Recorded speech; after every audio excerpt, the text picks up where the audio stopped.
자, 지금부터 위메이크 코드 발표 진행하도록 하겠습니다.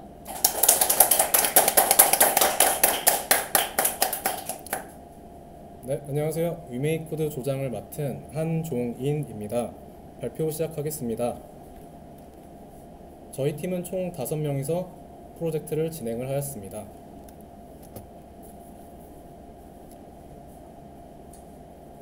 저희 프로젝트 기획은 상품 판매 사이트고요. 정확히는 선글라스나 아이웨어들을 판매를 합니다. 근데 특정한 상품을 판매한다는 기획보다는 기능과 배포에 더 집중하여 개발을 하였습니다. 웹사이트 기능으로는 일반적인 쇼핑몰과 기능은 비슷하지만 짧은 시간 동안 CI/CD 기능을 추가로 빠른 테스트와 배포를 구현하기 위해 노력을 기울였습니다. 프로젝트 진행 기간은 총 52일이 소요가 되었습니다. 애자일 방법론을 통해 내부 문제 및 외부 요청에 신속하게 대처를 함으로써 유연하고 빠른 속도로 프로젝트를 제작할 수 있었습니다.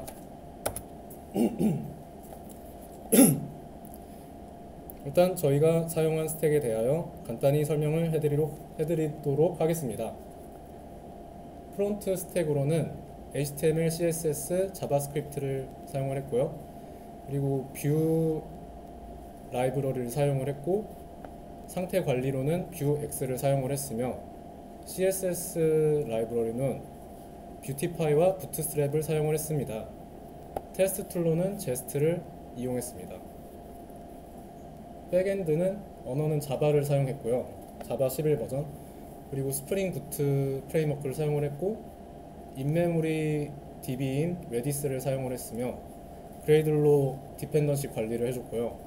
하이버네이트 역시 사용을 해줬고, 그리고 DB와 통신하는 용도로 JPA를 사용을 하였습니다. DB는 MySQL을 사용하였고, 테스트 툴로는 JUnit5를 사용했습니다. 그리고 RESTful한 API를 만들려고 노력을 했습니다. RESTful API는 각 API에 대한 CRUD 작업을 명확하게 정의합니다. 이로 인해 API를 유지보수하고 확장하기 쉬워진다는 장점이 있습니다.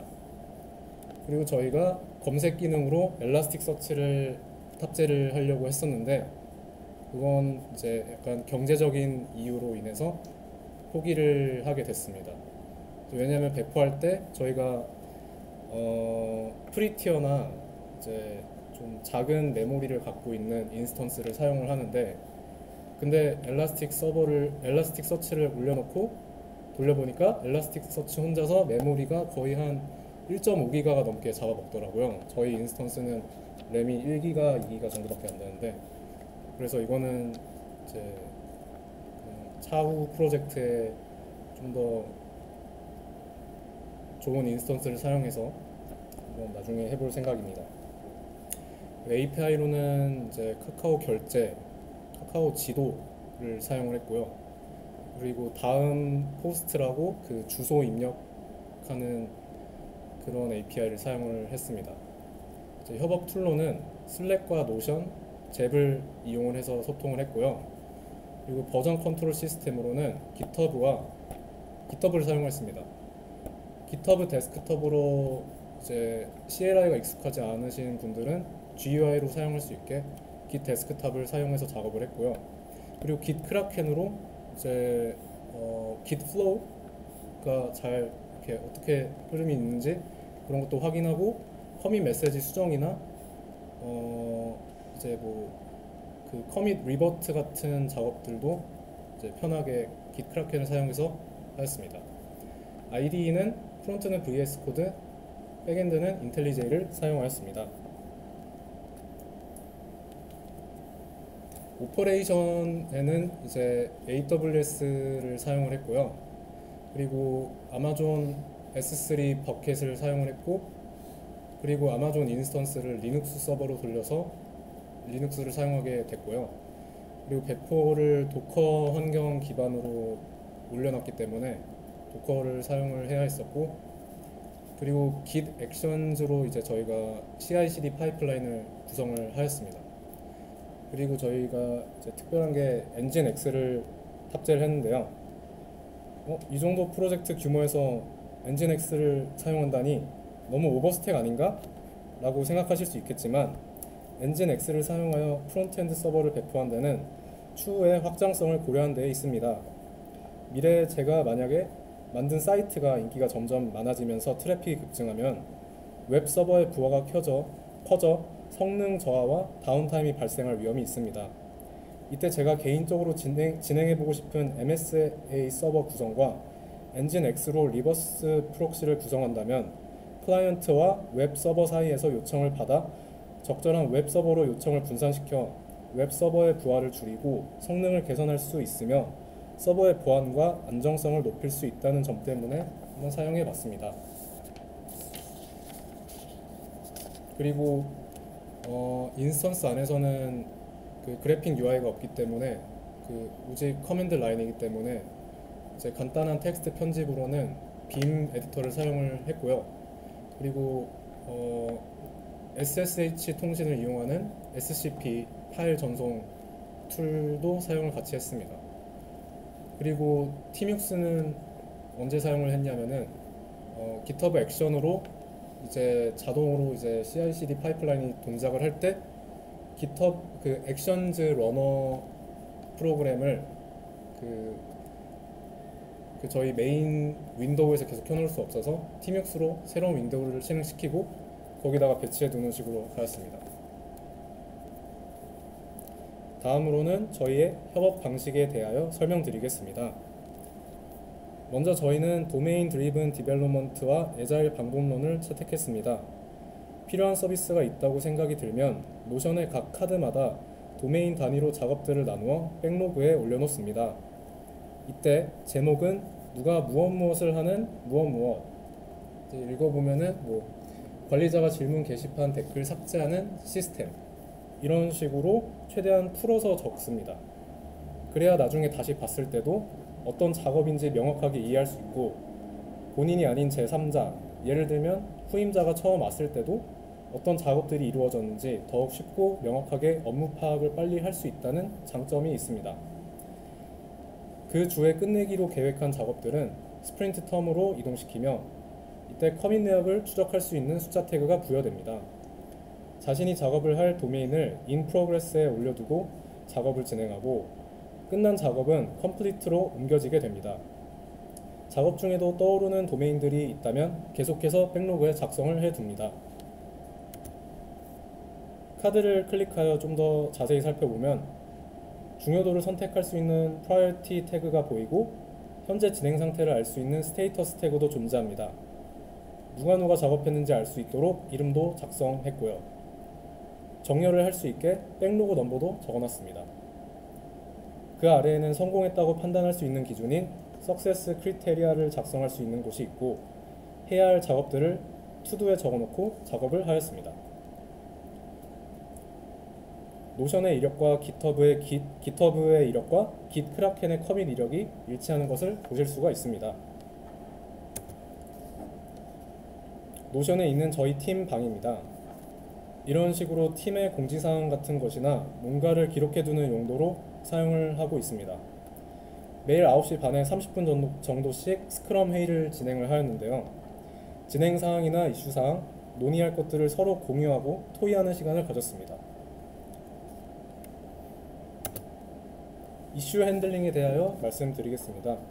개발을 진행하다 보면은 이슈들이 참 많이 발생을 하는데 저희는 이슈를 문서화를 시켰습니다. 이렇게 해두면은 좋은 점이 스크립트가 남아있으므로 나중에도 똑같은 문제가 발생하더라도 대처가 쉽게 가능해진다는 장점이 있고 그리고 다른 분들이 작성해 놓은 에러를 같이 참고해서 에러를 핸들링하기 되게 편하다고 생각이 들었습니다. 이런 식으로 작업을 하였었고 다음은 저희의 Git 레포지터리 커밋 수입니다. 프론트 커밋은 총 537개, 백 커밋은 403개로 총 940개의 커밋이 발생했습니다. 초록색은 활동 그래프인데요. 그래도 그래프가 죽지 않고 잘 살아있는 모습을 보실 수 있습니다. 다음으로는 제가 담당한 파트들을 간단히 소개하겠습니다. 개발 관련해서는 사용자 회원가입과 로그인 로그아웃 기능, 상품 등록 기능, 등록한 상품을 메인 화면에 리스트로 표현하는 기능, 상품 읽기와 같은 상품 관련 CRUD를 구현하였고요. 사용자의 장바구니 페이지 기능, 상품 찜하기 기능, 카카오 API를 이용한 결제 기능, 상품 검색 기능, 카테고리별 상품 리스트 페이지와 같은 필터 기능, 결제 후 주문 목록을 조회할 수 있는 기능, 상품 판매량 순으로 보여주는 인기 상품 리스트, 관리자 페이지에서 볼 수 있는 상품 판매 현황 그래프, 상품별 재고 확인 그래프, 전체 주문 내역을 한눈에 볼 수 있는 테이블, 요청 코스트를 줄이기 위한 페이지네이션 기능, 테스트 코드 작성, 팀원들의 코드 이슈 해결, 질문 받기, 팀원 갈구기 등을 맡았습니다. 오퍼레이션 관련해서는 AWS 아마존 리눅스 서버의 배포를 도맡아 진행하였고요. 도커 환경을 베이스로 구성하였습니다. AWS S3 버켓 탑재, 프론트 CI 구성, 백엔드 CI/CD 파이프라인을 구성하여 GitHub에서 PR을 승인하면 자동으로 인스턴스의 도커 환경으로 배포까지 되도록 구성하였습니다. 이제 기능 시연이 있겠습니다. 그냥 시연을 하면 재미없을 것 같아서 시나리오를 한번 짜봤습니다. 먼저 안경을 구매를 원하는 손님의 입장에서 쇼핑하는 과정을 보여드리겠습니다.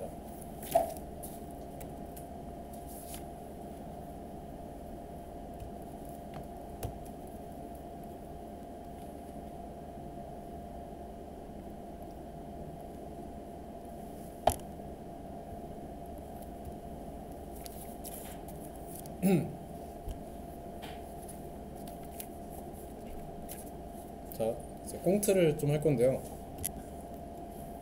오, 사이트가 멋있는데, 와, 느낌 있다.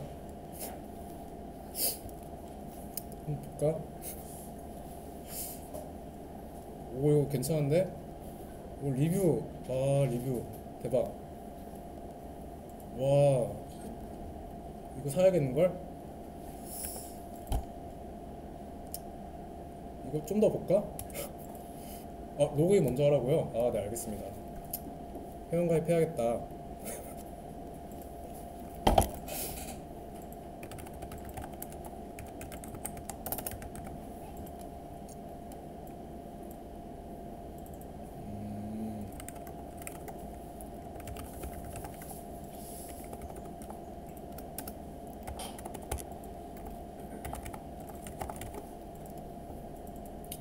주소를 써놓고요.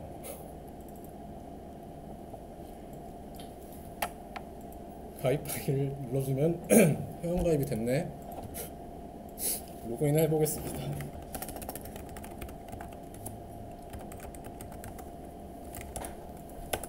로그인 성공이 뜨고요.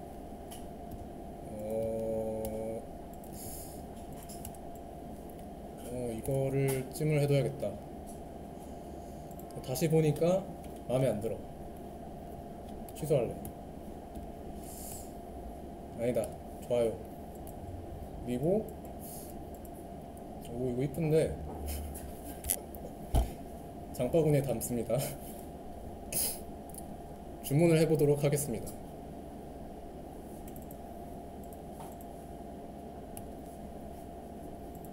카카오페이를 사용하여 결제를 진행해 보겠습니다.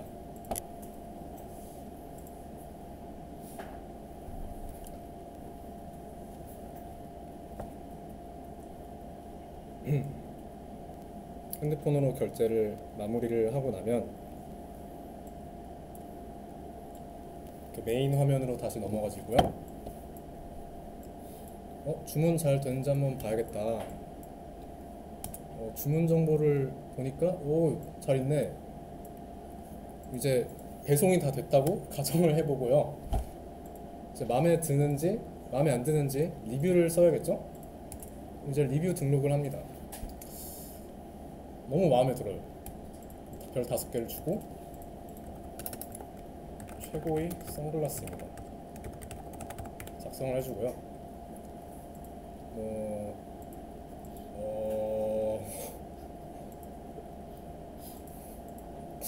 일단 넣어주고요.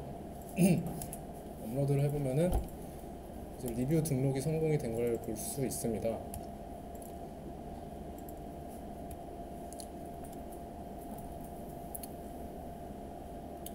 여기에는 이제 상품들을 보여주는 리스트도 메인 화면에 배치를 해놨고요. 그리고 또 상품 판매순으로 나열하는 인기 상품 리스트가 또 이렇게 준비되어 있습니다. 판매순으로 되어 있는 겁니다. 선글라스도 이렇게 있고 되게 비싸네요. 안경들도 이렇게 있고요.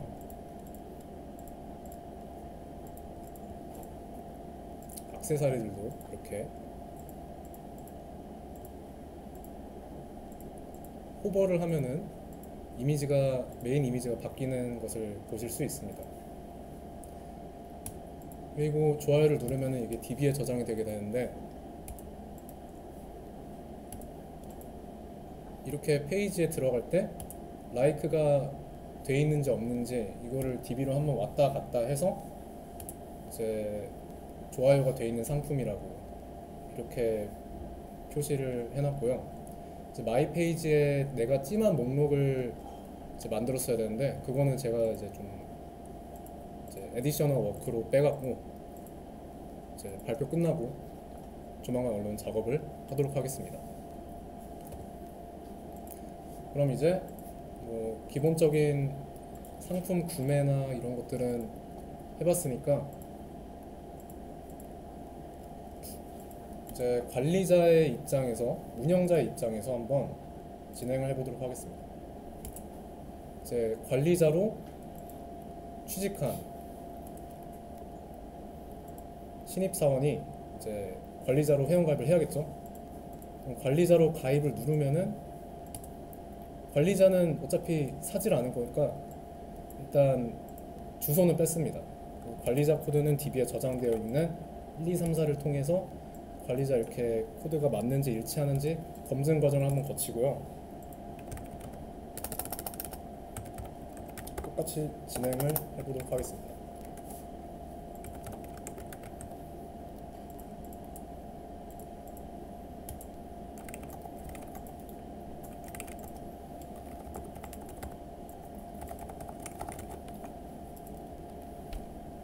관리자로 회원가입이 완료됐고요.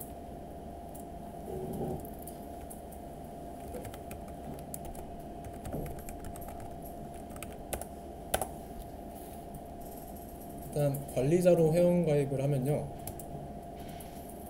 장바구니에 담아도 이거를 결제를 할 수가 없게 해놨어요. 일단 제일 중요한 거는 관리자 페이지겠죠. 관리자 페이지에 들어가면 이제 판매 현황과 주문 관리 같은 걸 볼 수 있는데, 판매 현황에 이제 그래프가 있죠. 여기서 이제 파란색은 세일즈, 이제 초록색은 스톡, 재고인데요. 이제 어떤 상품들이 제일 잘 팔리는지 이런 식으로 보실 수가 있고, 그리고 지금 총 판매된 개수 엄청 많이 팔렸어요. 그리고 1억 5천을 벌었습니다. 뭐 남아있는 스톡은 이렇게 볼 수 있고, 이렇게 둘 다 켜놓게 되면은 이제 판매량과 그 스톡이랑 이렇게 1대1 비교를 해서 어떤 상품이 지금 재고가 후달리는지, 어떤 상품을 얼른 재고를 이제 리오더를 시켜줘야 되는지 금방 파악이 가능하도록 설계를 해놨습니다. 그리고 주문 관리를 가보시면은 이제 주문 테이블을 만들어 놨는데요. 일단 테이블 정규화를 따랐습니다. 정규화를 통해서 테이블을 작성을 했고요. 이렇게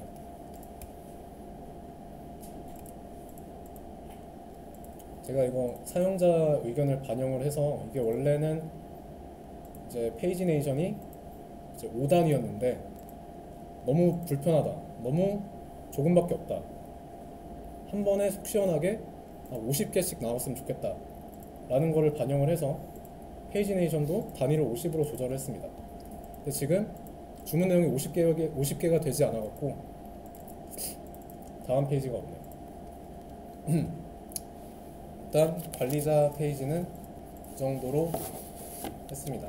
추후에 아직 더 할 게 많은데 일단 관리자 페이지는 시연은 이 정도로 하겠습니다.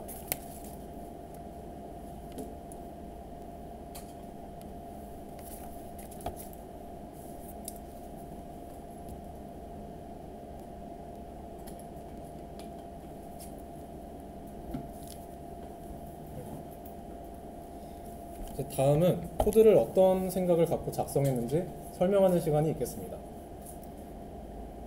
회원가입 서비스를 기준으로 설명을 드리겠습니다. 프론트에서 이것저것 회원가입에 필요한 데이터들을 폼에 담아서 엑시오스를 이용하여 백으로 전달합니다. 아까 보신 것처럼요. 요청한 엔드포인트에 매핑되어 있는 사인업 API가 동작하게 됩니다. 이때 데이터들은 멤버 레지스터 폼에 저장되게 되는데요. 이 폼 클래스 안에 생성자 초기화를 이용하여 폼을 리퀘스트로 바꿔주는 메서드가 존재합니다. 이 메서드를 사용하여 데이터들을 리퀘스트 클래스로 변환한 뒤 인터페이스인 서비스로 보냅니다. 서비스를 임플리먼트하고 있는 서비스 인플에 실제 비즈니스 로직이 실행이 되고 JPA를 통하여 데이터베이스에 회원 정보가 저장됩니다. 이렇게 만들어낸 폼 클래스로 데이터를 받고 폼에 있는 폼을 리퀘스트로 변환하는 메서드만을 사용하여 데이터에 접근할 수 있도록 해놨는데 이쯤 되면 드실 수 있는 생각이 아니 뭐하러 귀찮게 폼이니 리퀘스트니 이렇게 하냐 그냥 폼으로 받아서 게터로 데이터 갖고 오면 되는 거 아니냐 하실 수 있는데 이렇게 별도의 폼과 리퀘스트 객체를 사용하면 여러가지 이점이 있습니다. 첫 번째로 OOP 5대 원칙 솔리드 중 하나인 관심사의 분리에 이점이 있습니다. 폼 객체는 사용자의 입력을 처리하는 것에 대한 단일 책임이 있고 리퀘스트 객체는 서비스 계층이 작동을 수행하는 데 필요한 데이터를 전달하는 것에 대한 단일 책임이 있습니다.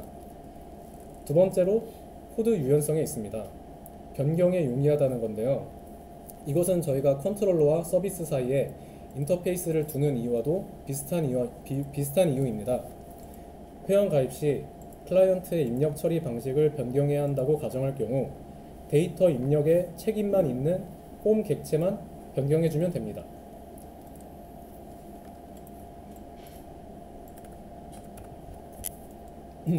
만약 분리되지 않았을 경우 입력과 처리 부분까지 모두 변경해줘야 한다는 번거로움이 있겠습니다. 이는 코드의 복잡성, 의존성이 높아지는 것을 방지할 수 있습니다. 또한 게터와 세터를 사용하지 않고 메서드만을 사용하여 가독성을 높였다는 이점이 있는데요.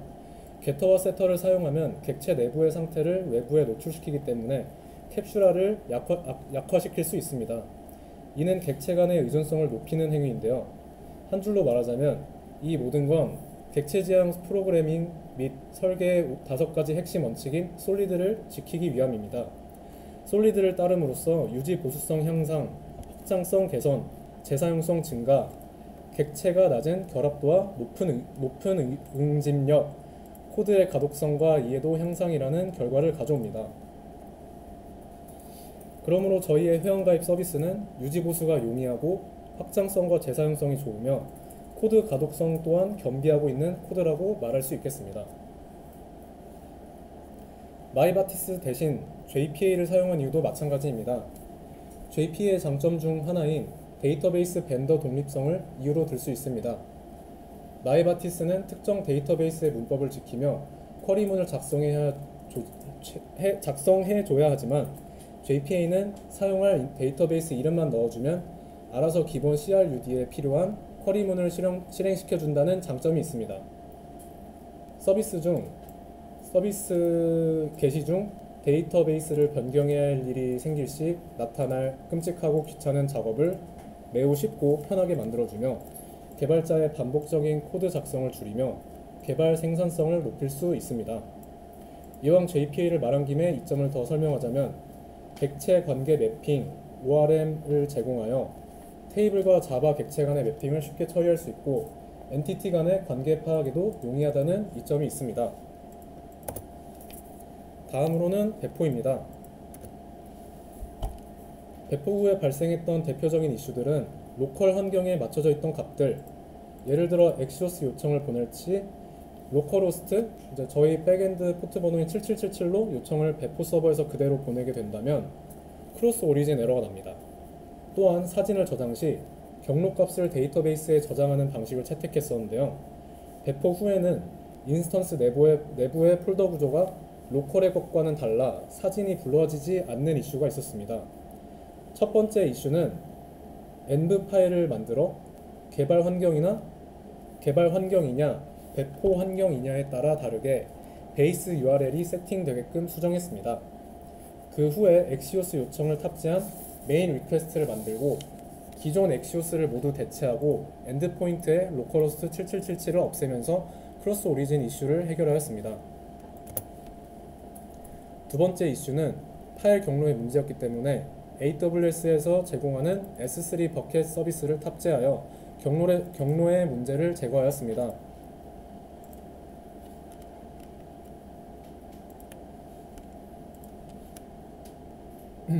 이런 식으로 파일을 저장 시에 UUID와 확장자의 결합으로 파일 이름을 지정을 하여 S3에 업로드를 하고 파일 이름을 DB에 저장하도록 했습니다.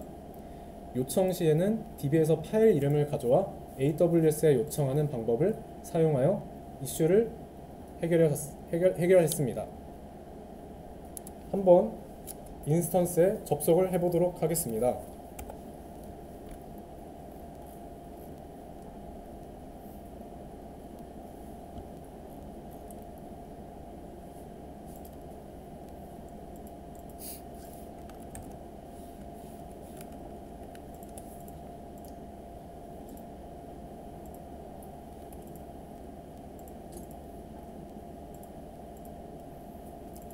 어떻게 접속해야 되죠? 제 컴퓨터가 아니라서 죄송합니다.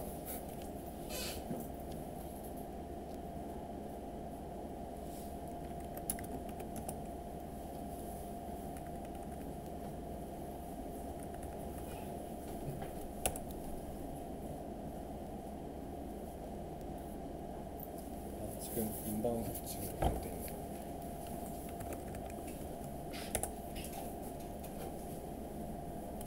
지금 SSH 그 IP를 제 작업하는 환경에서만 열어놨기 때문에 접속이 안 되는 모습을 보이고 있습니다.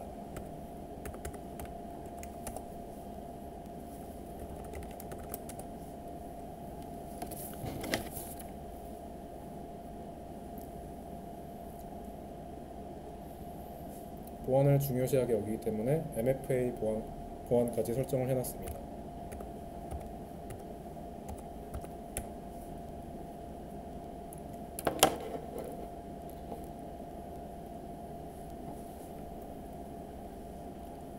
이렇게 보안 그룹에서 인바운드 규칙을 추가를 해주면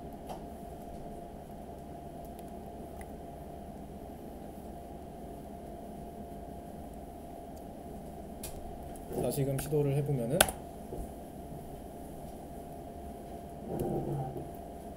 잘 접속이 되는 모습을 볼 수 있습니다.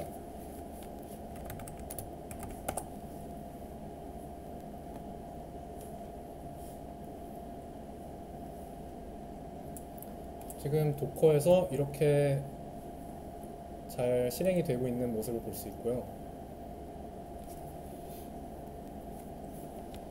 도커 환경으로 배포를 했다고 아까 말씀을 드렸는데 이것의 장점은 앞으로 설명할 몇 가지 이슈에 잘 대응을 하게 됩니다. 일단 저희는 현재 인스턴스로 T2 스몰을 사용 중인데요. 램이 2기가 뿐입니다. 리소스가 적은 환경에서 npm run 빌드나 자르 파일 빌드를 수행하게 되면 적은 램으로 인하여 작업을 수행하지 못하고 인스턴스가 멈춰버리거나 이제 버그가 탄생하는 일들이 있기 때문에 인스턴스를 재시작해야 하는 경우가 빈번했습니다. 하지만 도커는 리소스를 효율적으로 활용하여 여러 컨테이너를 동일한 호스트에서 실행시킬 수 있는 장점이 있습니다. 이를 통해 서버 리소스를 절약하고 코스트를 줄일 수 있습니다. 또한 환경 일관성도 제공하는데요. 도커는 어플의 디펜던시를 컨테이너에 패키지화하여 개발, 테스트, 배포 등 모든 환경에서 동일한 구성을 유지할 수 있게 해줍니다. 이를 통해 내 로컬에서는 동작하는데 왜 배포하면 안 되지? 와 같은 문제를 방지할 수 있습니다. 다음으로는 CI/CD 파이프라인입니다. 제가 프로젝트를 진행하면서 제일 신경 쓴 부분이 배포랑 CI/CD 파이프라인인데요. 이것은 시연을 하면서 설명을 하겠습니다.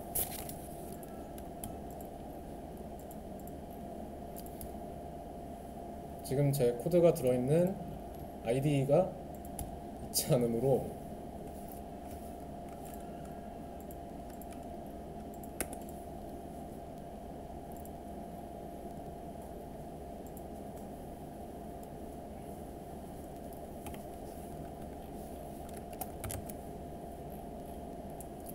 편집할 수 있죠. 코드.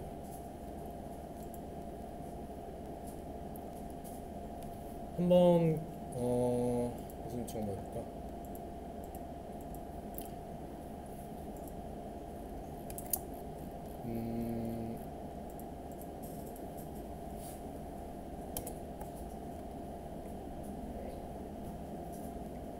일단 회원 로그인 시에 나타나는 로그를 한번 보겠습니다. 이렇게 로그인 성공을 하면은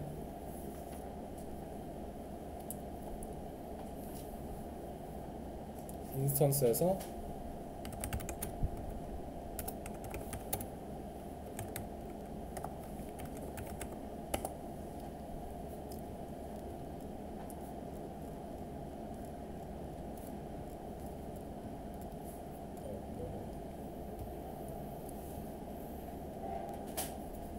이제 이런 식으로 이제 로그가 찍히는 것을 볼 수 있습니다.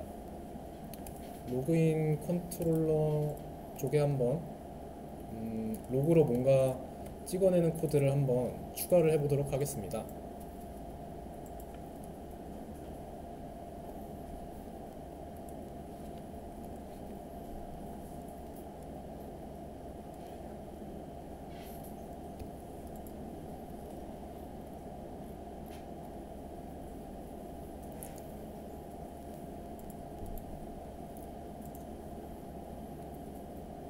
사실 이렇게 메인 브랜치에 직접 편집을 하는 것보다는 PR을 승인하면은 그 과정을 보여드리고 싶은데 생각해보니까 제 노트북으로 해야 되네.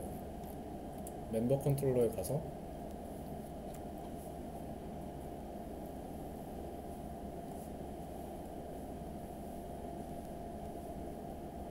사인인에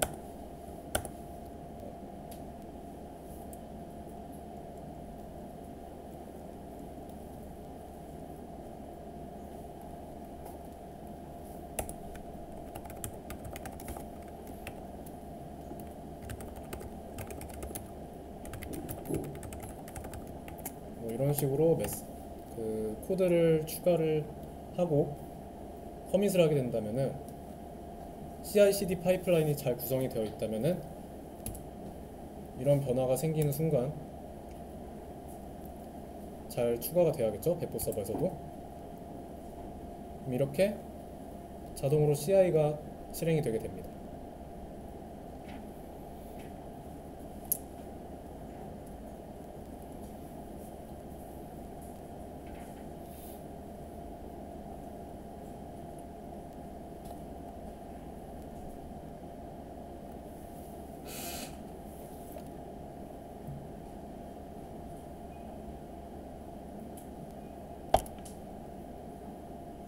CI는 Continuous Integration이라고 지속적인 통합을 의미하고요. PR이 들어왔을 때 CI가 돌면서 빌드 에러는 없는지 테스트에 대한 에러는 없는지 이것을 파악을 먼저 합니다.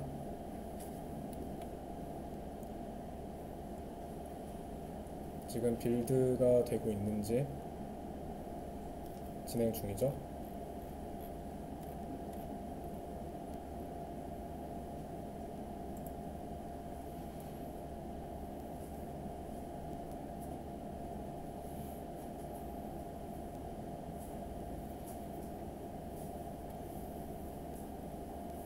빌드가 적용이 됐고요.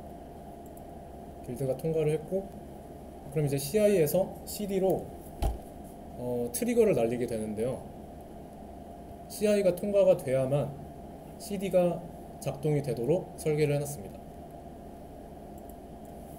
그래서 이제 실제 빌드를 하고 디플로이를 하는 과정을 거치게 됩니다. CD에서.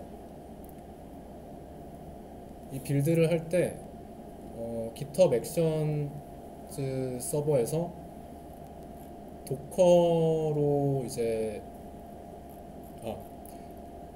여기서 이제 프로젝트를 빌드를 하고 그 나온 자르 파일을 도커 이미지에 같이 이렇게 추가를 해서 도커 이미지를 저희 인스턴스에 날립니다. 그리고 그것을 실행하게 되면은 이제 배포까지 되는 거죠. 빌드가 진행 중이고요. 도커 빌드 중.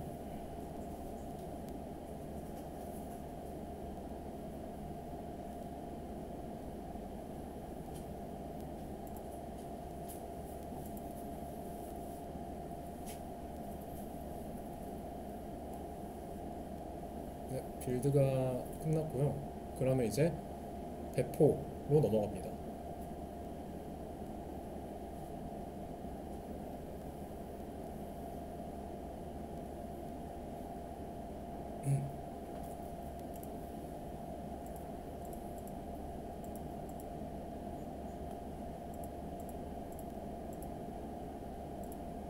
네, 배포까지 잘 됐다고 뜨고요. 그럼 이제 실제로 확인을 해봐야겠죠?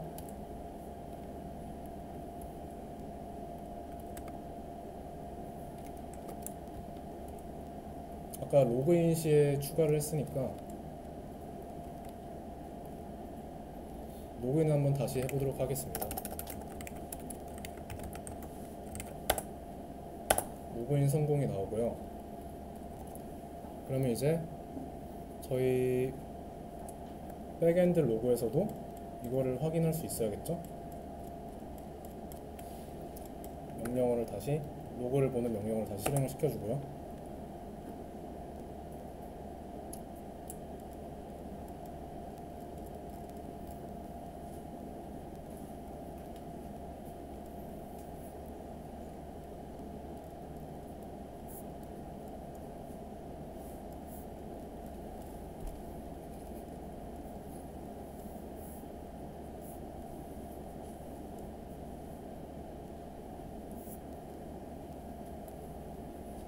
여기 안녕하세요 잘 부탁드립니다 라고 아까 추가한 코드가 잘 작동이 되는 것을 보실 수가 있습니다. 네, 이렇게 기능 시연 마치고 다음 발표자님께 넘기도록 하겠습니다. 감사합니다.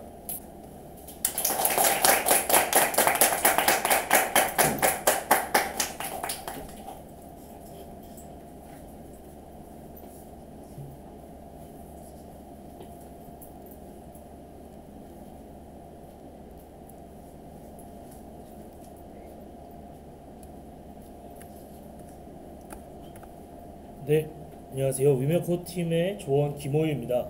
이어서 발표 진행하도록 하겠습니다.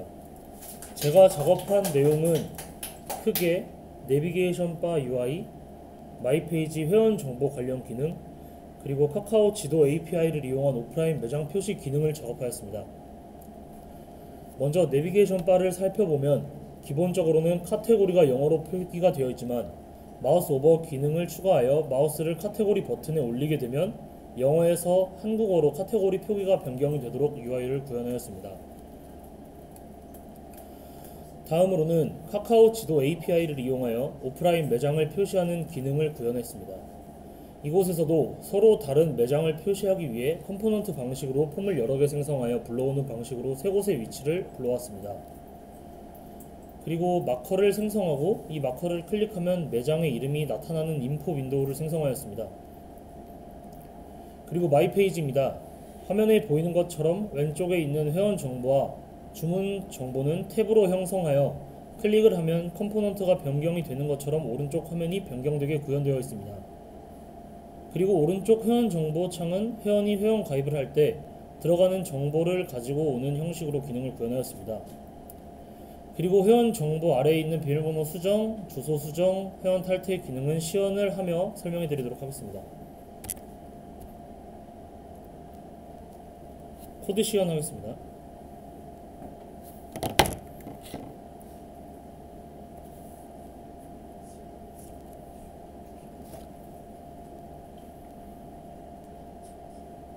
네, 먼저 내비게이션 바 UI 먼저 보여드리겠습니다. 보시는 바와 같이 버튼에 마우스를 올리지 않으면 영어로 표기가 되어 있는 선글라스, 아이글래스, 액세서리, 프로덕트, 스토어가 있는데 이곳에 이제 마우스를 올리면은 전체 상품, 액세서리, 안경, 선글라스 등 이렇게 한국어로 바뀌는 기능을 추가하였습니다. 다음으로 마이 페이지 보여드리겠습니다. 회원가입은 시연을 하기 위해 미리 해두었습니다.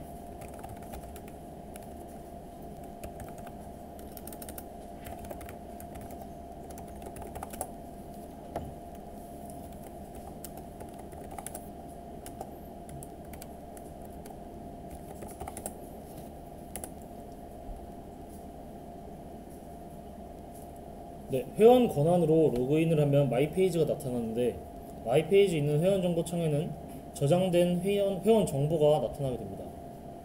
이어서 비밀번호 수정을 보여드리겠습니다. 비밀번호 수정 버튼을 클릭하면 이렇게 다이얼로그 창이 나타나며 현재 비밀번호를 입력하고 새로운 비밀번호를 입력할 수 있도록 합니다. 만약 기존 번호가 다르다면 이전 비밀번호가 다르다는 알러트 창과 함께 아무런 액션이 일어나지 않습니다.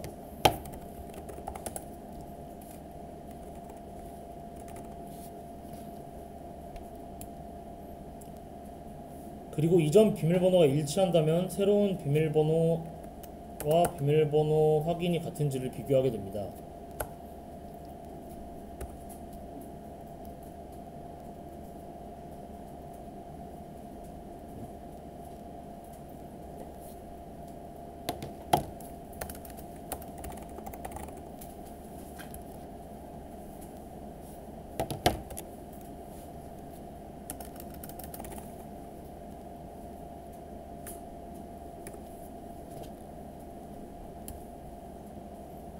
다음으로는 주소 수정입니다. 주소를 수정하기 위해 주소 수정 버튼을 클릭하면 아까 비밀번호 수정과 같이 다이얼로그 창이 나타나며 주소를 수정할 수 있는데 회원가입할 때와 마찬가지로 다음 주소 API로 주소를 찾게 합니다. 변경할 주소를 입력하면 주소 수정이 됩니다.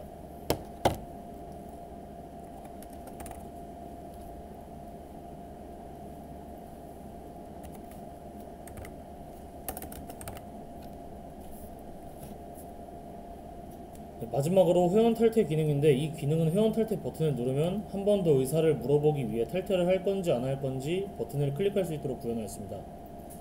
그리고 회원 탈퇴가 정상적으로 이루어지면 창을 리로드한 후 홈화면으로 이동할 수 있게 구현을 해두었습니다.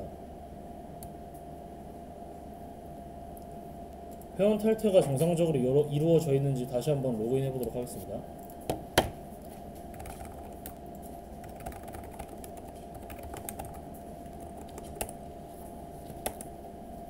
네, 여기까지 준비한 코드 시연이었고요.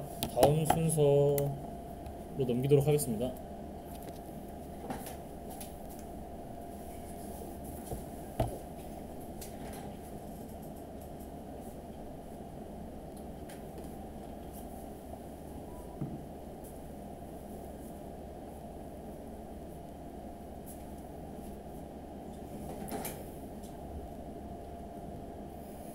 네, 안녕하세요. 조원, 윤용진 이어서 발표 시작하겠습니다.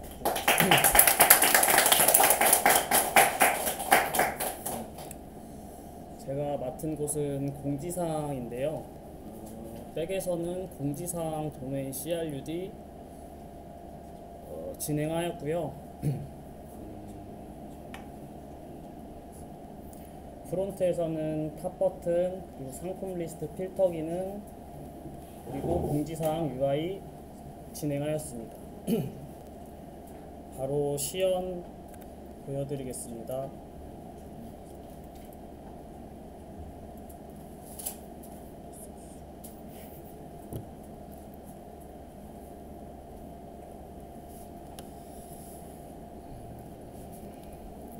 공지사항 페이지 관련해서 보여드리겠습니다.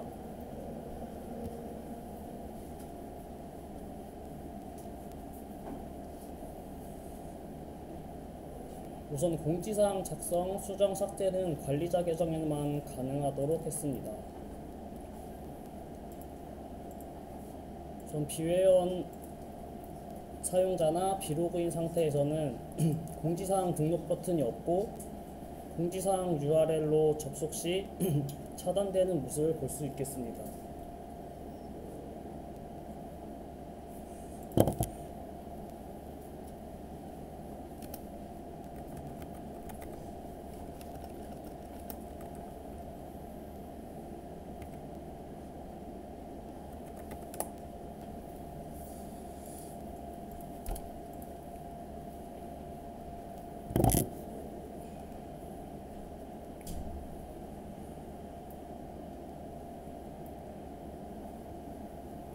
이후 공지사항 관리자 계정으로 로그인 후 작성하는 걸 보여드리겠습니다.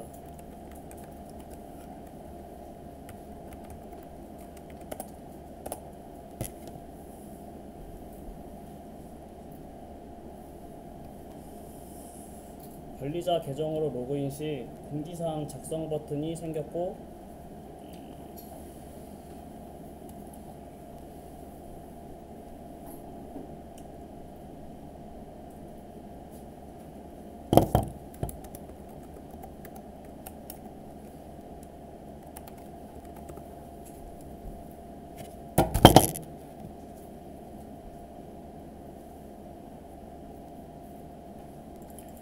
등록을 하게 되면 마지막에 작성된 게 보여집니다.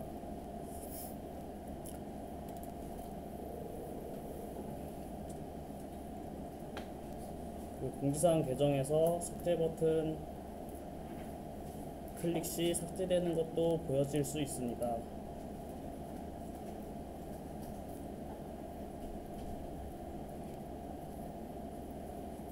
다음으로 소개할 기능은 상품 필터 기능인데요.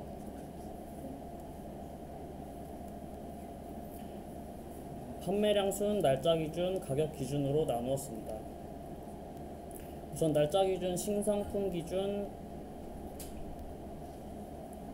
하게 될 시 날짜 기준으로 내림차순으로 가장 최근 상품이 메뉴에 오도록 하였고요. 등록일 수는 반대로 가장 오래된 상품이 보여지게 합니다. 그리고 동일하게 가격 기준으로 가장 높은 가격의 상품이 맨 위로 보여지게 하고요. 낮은 가격 수는 가장 낮은 가격 순으로 보여지게 합니다. 그리고 판매량 수는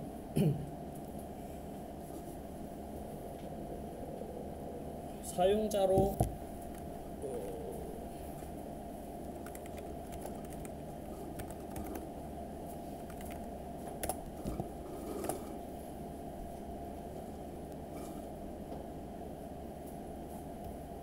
사용자 계정으로 상품을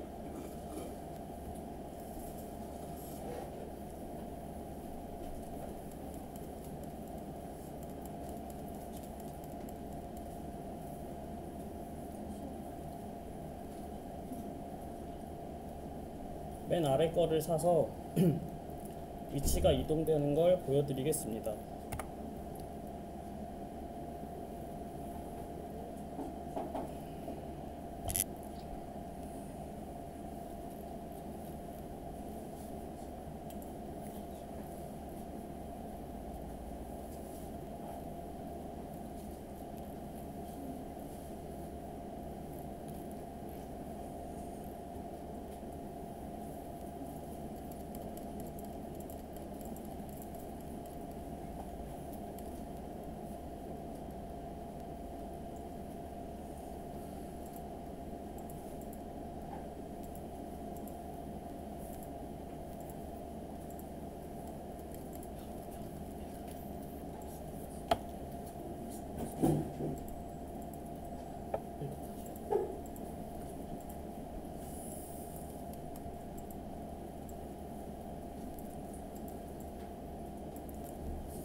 잘 동작하지 않는 것 같아서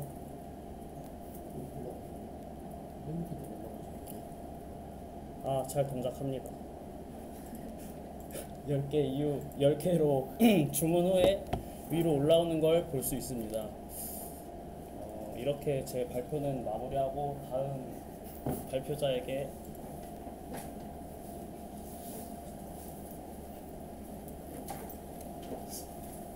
안녕하세요. 위 메이크 코드의 조언 김지현입니다.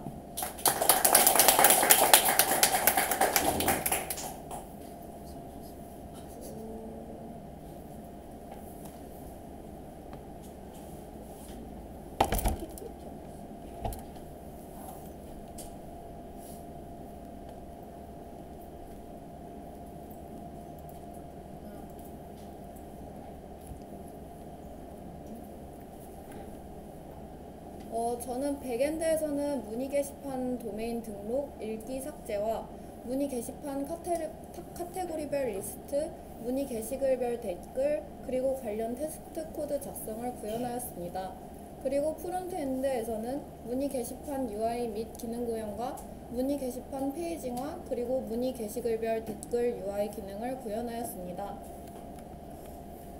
다음은 문의 게시판 시연입니다.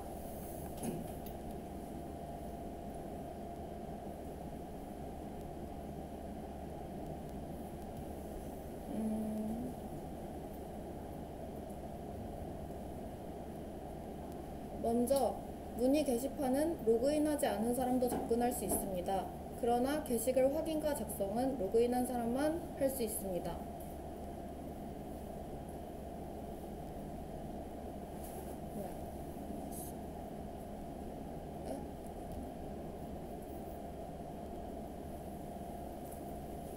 마우스 색깔 이렇게 안 보여.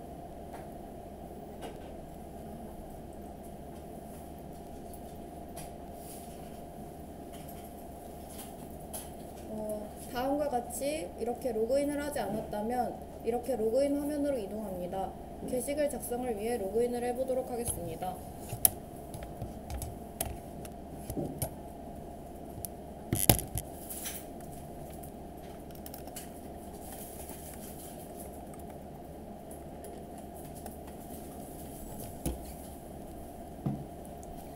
로그인을 한 뒤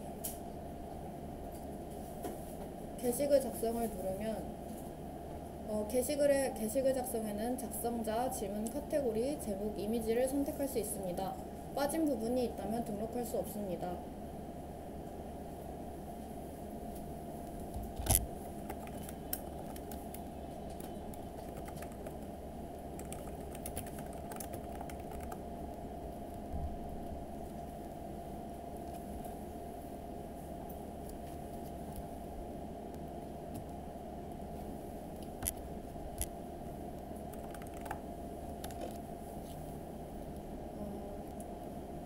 이렇게 상품 관련 게시글이 등록된 것을 확인할 수 있습니다. 등록한 게시물을 눌러서 확인할 수 있습니다. 게시글 읽기는 다음과 같고 댓글을 작성할 수 있습니다. 댓글을 작성할 때에는 작성자와 내용을 등록할 수 있습니다. 댓글을 작성하면 다음과 같이 등록됩니다.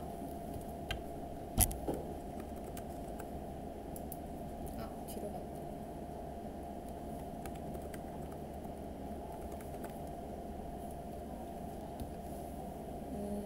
아직 서버에 올리지 못한 기능은 차후에 추가하여 보여드리도록 하겠습니다.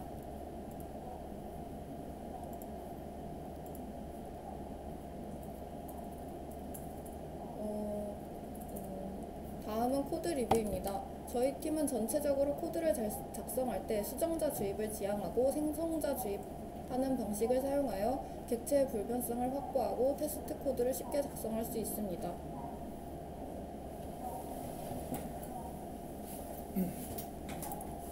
네, 다시 조장 한종인입니다. 다음으로 오늘 사정이 있어 오지 못한 김다현 조원이 구현한 기능을 대신하여 발표하겠습니다.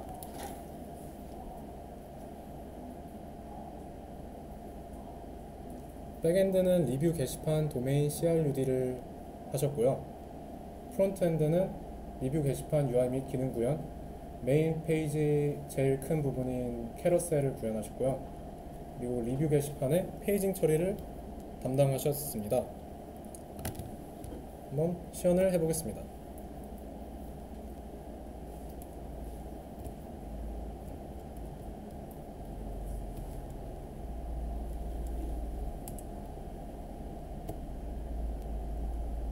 여기 있는 이 리뷰들인데요. 제가 아까 작성한 게 보이죠? 저와 다현 씨가 합작해서 만든, 다현 씨가 거의 다 만드셨고요. 제가 이제 막판에 다현 씨가 개인 사정으로 어디 가져갔고 제가 완성을 했습니다. 주문을 하게 되면은 리뷰 등록을 할 수 있는데, 그래서 이 페이지도 다현 씨가 만드신 거고요. 이런 식으로 아까도 보여드렸지만 등록을 할 수 있는, 어떤 상품에 등록했는지 기억이 안 나서 아까 방금 제가 옛날에 등록한, 네, 잘 나오네요. 그리고 아까 제가 그 매니저로 할 수 있는 일 중에 가장 중요한 일 중에 하나를 제가 시연을 못 보여드렸는데, 그거를 다시 보여드리도록 하겠습니다. 다시 꽁트를 하겠습니다. 아, 오늘 신제품 들어온 날이네. 상품 등록이나 해야겠다. 아, 뭐라고 그랬지? 아이글래스? 오케이. 아, 최고의 안경이네. 가격은 100만원이고요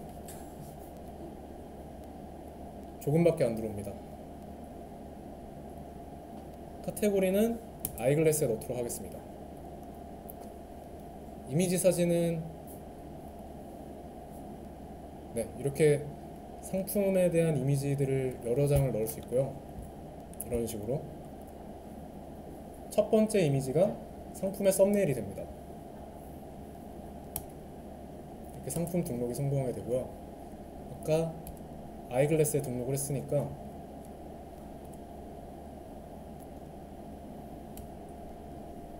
이렇게 필터 기능을 사용하여 신상품 순으로 보면은 이렇게 방금 등록한 아이글래스가 나오게 됩니다. 원투매니로 관계를 맺은 이미지들도 잘 나오고요. 네, 이렇게 됐고, 그리고 검색 기능을 안 보여드렸나요? 아이글래스를 검색하는 것을 보여드렸습니다. 아이 글까지만 쓸게요.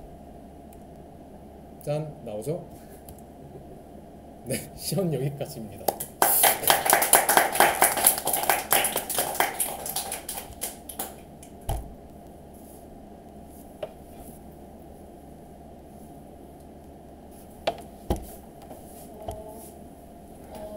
다음 기습게 해드릴 말을 적었습니다. 제가 다음 기습게 해드릴 말은 제가 느낀 바로는 먼저 체력이 가장 중요한 것 같습니다. 프로젝트를 하는 기간 동안 정말 많은 것을 배울 수 있었습니다. 그러나 그만큼 체력이 따라주지 못할 수도 있습니다. 그러니까 건강관리를 소홀히 해서는 안 된다고 생각합니다. 그 다음으로는 팀원 간의 소통이 무척이나 중요했습니다. 짧은 프로젝트 기간 동안 팀원과의 지속적인 피드백과 커뮤니케이션이 있어야만 협업이 진정한 빛을 발휘하게 된다는 것을 알게 되었습니다. 이상으로 발표를 마치겠습니다. 감사합니다.